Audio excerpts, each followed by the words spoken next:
Halo Tribuner, saat ini Anda sedang menonton tayangan 31 jam live streaming bersama Harian Surya dengan tema cerdas dan kreatif dengan ubah laku. Dan tentunya acara ini merupakan serangkaian acara dari hari ulang tahun Harian Surya yang ke-31. Nah Tribuners, seperti yang kita tahu bahwa pandemi ini memberikan dampak yang sangat luar biasa di berbagai sektor. Di masa sulit ini pun muncul tokoh-tokoh atau sosok dari berbagai profesi yang muncul untuk memberikan inspirasi di tengah pandemi ini. Seperti kali ini, saya Christine Ayu, wartawan Harian Surya Tribun Jatim, sudah bersama dengan salah satu desainer Indonesia, yakni Embra Nawawi.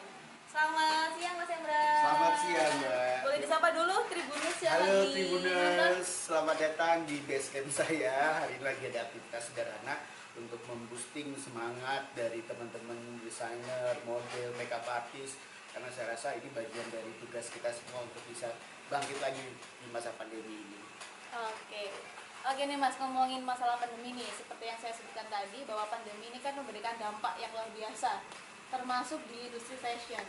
Kalau Mas Emda sendiri melihat bagaimana sih geliat industri fashion, utamanya di Jawa Timur di tengah pandemi ini? Ya, ada tiga hal besar yang terjadi kemarin. Yang pertama adalah retail yang secara global mempengaruhi selera masyarakat itu mati total.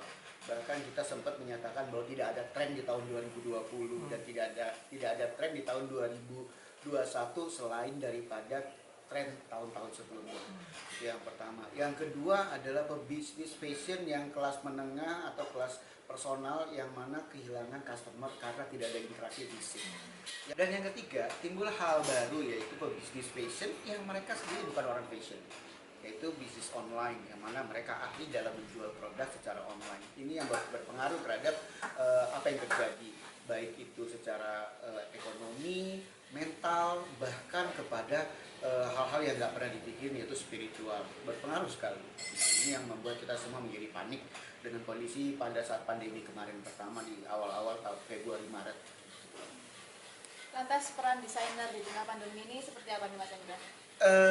Sempat ketakutan dan tidak berani berbuat macam-macam terhadap apa yang terjadi.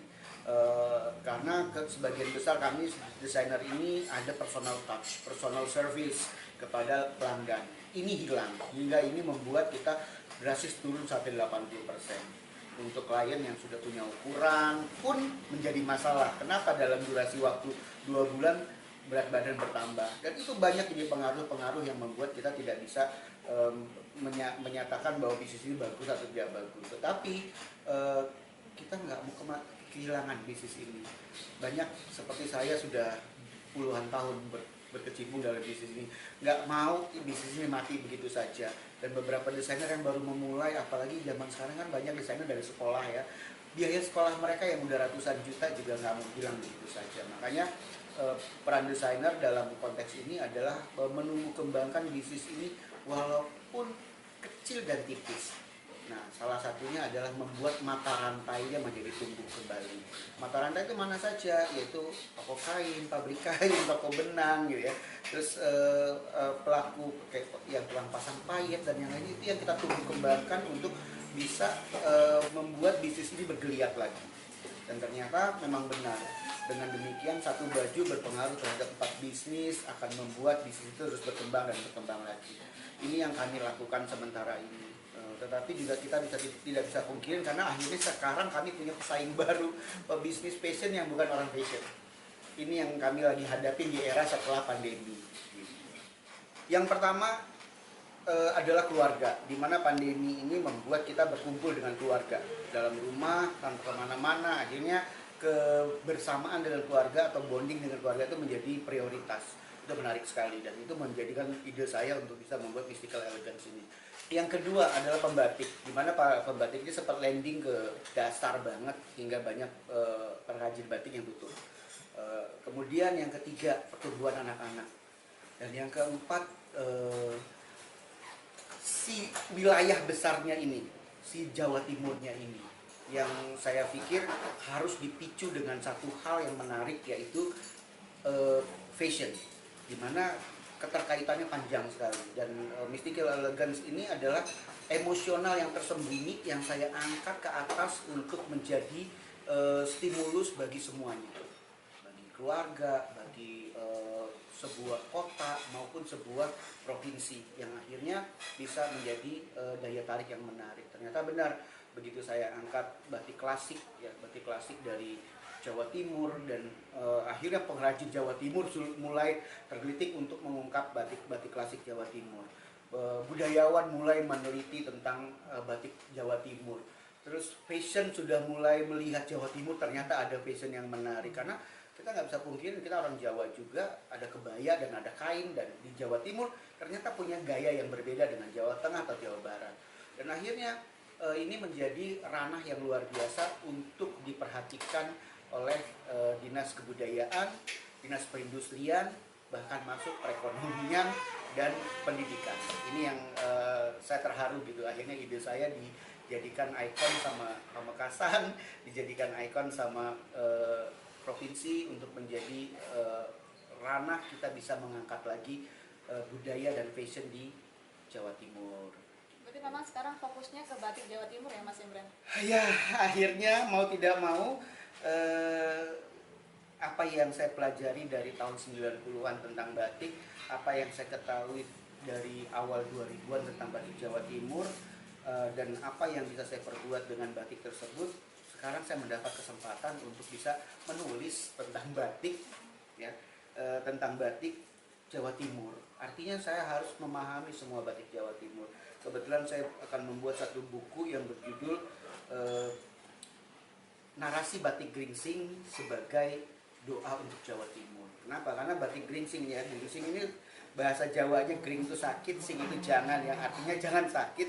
Jadi ini adalah doa buat dari saya dan membatik untuk Jawa Timur. Semoga Jawa Timur akan selalu damai, sehat, sejahtera dengan batik yang memang sudah menjadi batik klasik. Nah, dengan demikian saya harus mempelajari banyak nih. Jadi ada sekitar 9 kota yang membuat batik gringsing ini menjadi sangat ikonik. Nah, itu akhirnya saya pelajari dan saya mulai jatuh cinta lagi nih sama batik di Jawa Timur. Ternyata dengan satu tema gringsing aja saya bisa mengungkap sekian banyak makna dan sejarah dari berbagai batik yang ada. Bahkan saya sempat memegang batik batik gringsing yang umurnya 108 tahun. Yang mana batik itu sebagai batik gendongan, yang bayinya meninggal di usia 80 tahun, berarti itu usianya panjang, dan itu membuat aura saya kebangkit lagi untuk memahami lebih banyak lagi. Dan saya sempat bertemu dengan perajin batik yang usianya 90 tahun dan masih membatik gitu. Jadi apalah saya gitu. Makanya saya punya janji dengan Jawa Timur adalah untuk mengangkat batik Jawa Timur dari berbagai lini, baik yang paling murah yang pernah saya tawarkan ke publik dengan harga cuma 40.000 sampai harga yang paling mahal, dari yang terklasik sampai yang kontemporer modern, dari untuk baju cuma sekadar baju tidur, nah sampai baju yang bisa dipakai untuk acara red carpet. Itu cita-cita saya untuk batik Jawa Timur. Saya akan membantu teman-teman budayawan mengungkap kemungkinannya cikal bakal batik di Indonesia juga dari Jawa Timur. Ini yang jadi tantangan saya, karena ada beberapa hal yang ternyata memang tidak ada di kota lain. Yang menarik dari batik Jawa Timur dibandingkan batik di wilayah-wilayah lain di Indonesia ini? Jadi gini, batik kita bicara Jawa Tengah. Jawa Tengah itu sentra batik hanya ada 3 ya, di Kesultanan, baik itu di Jogja maupun Solo, di Pekalongan sebagai industri, dan di Lasem atau di Semarang sebagai akulturasi. Nah, hanya ada 3, jadi semua mengerucut ke 3 titik itu. Tetapi Jawa Timur, seperti tadi saya bilang, untuk gringsing aja ada 9 kota lebih. Artinya dari 38 kabupaten, saya yakin separohnya memiliki sentra batik yang berbeda-beda dengan sentra batik yang lainnya. Kita bisa bilang contoh Madura deh, kita punya 3 wilayah, Pamekasan, Sumeneb, Bangkalan, sekarang ditambah lagi Sampang, itu sudah beda. Sidoarjo, Mojokerto, terus masuk Lamongan, Tuban, itu berdampingan semua tetapi beda, sangat berbeda karakternya. Lain hanya ke Jawa Tengah. Jawa Tengah beda 100 kilo masih punya benang merah yang kuat. Ini kita beda 20 kilo sudah berubah total. Artinya bahwa kejayaan Majapahit di Jawa Timur membuat batik ini makin kaya. Gitu. Seperti batik yang saya pakai ini. Seperti batik yang saya pakai ini dengan warna yang luar biasa, merah, biru, ini warna yang cukup modern. Buat Eropa ini warna yang luar biasa. Gitu. Tetapi di kita ada, di Jawa Tengah nggak ada warna seperti ini. Gitu. Dari warna, dari motif, dengan makna, bentuk yang sama, makna yang berbeda. Bentuk yang berbeda dengan makna yang sama, itu hanya ada di Jawa Timur. Dengan warna alam. Berbagai daerah punya teknik dan hasil warna yang berbeda-beda. Kita bilang indigo, di Tuban indigonya warnanya seperti apa, di kota lain indigonya warnanya seperti apa. Terus dengan kebutuhannya gitu. Ada kain batik di sebuah kota di Pamekasan dipakai hanya karena untuk urusan perut. Jadi dibuat hanya untuk memenuhi kebutuhan perut. Tetapi di daerah Tulung Agung batik itu menjadi hierarki. Yang punya batik ini akan terlihat stratanya apa. Jadi bisa dibayangkan batik yang sekian banyak ini mempunyai sekian banyak cerita juga. Gitu. Jadi bisa dipastikan minimal akan ada sekitar 20 kota di Jawa Timur memiliki sentra batik yang berbeda-beda dari kota yang lain. Kalau ngomongin Tantangan para desainer di pandemi ini adalah satu, di mana mereka harus bangkit lagi dengan citra dan rasa yang baru.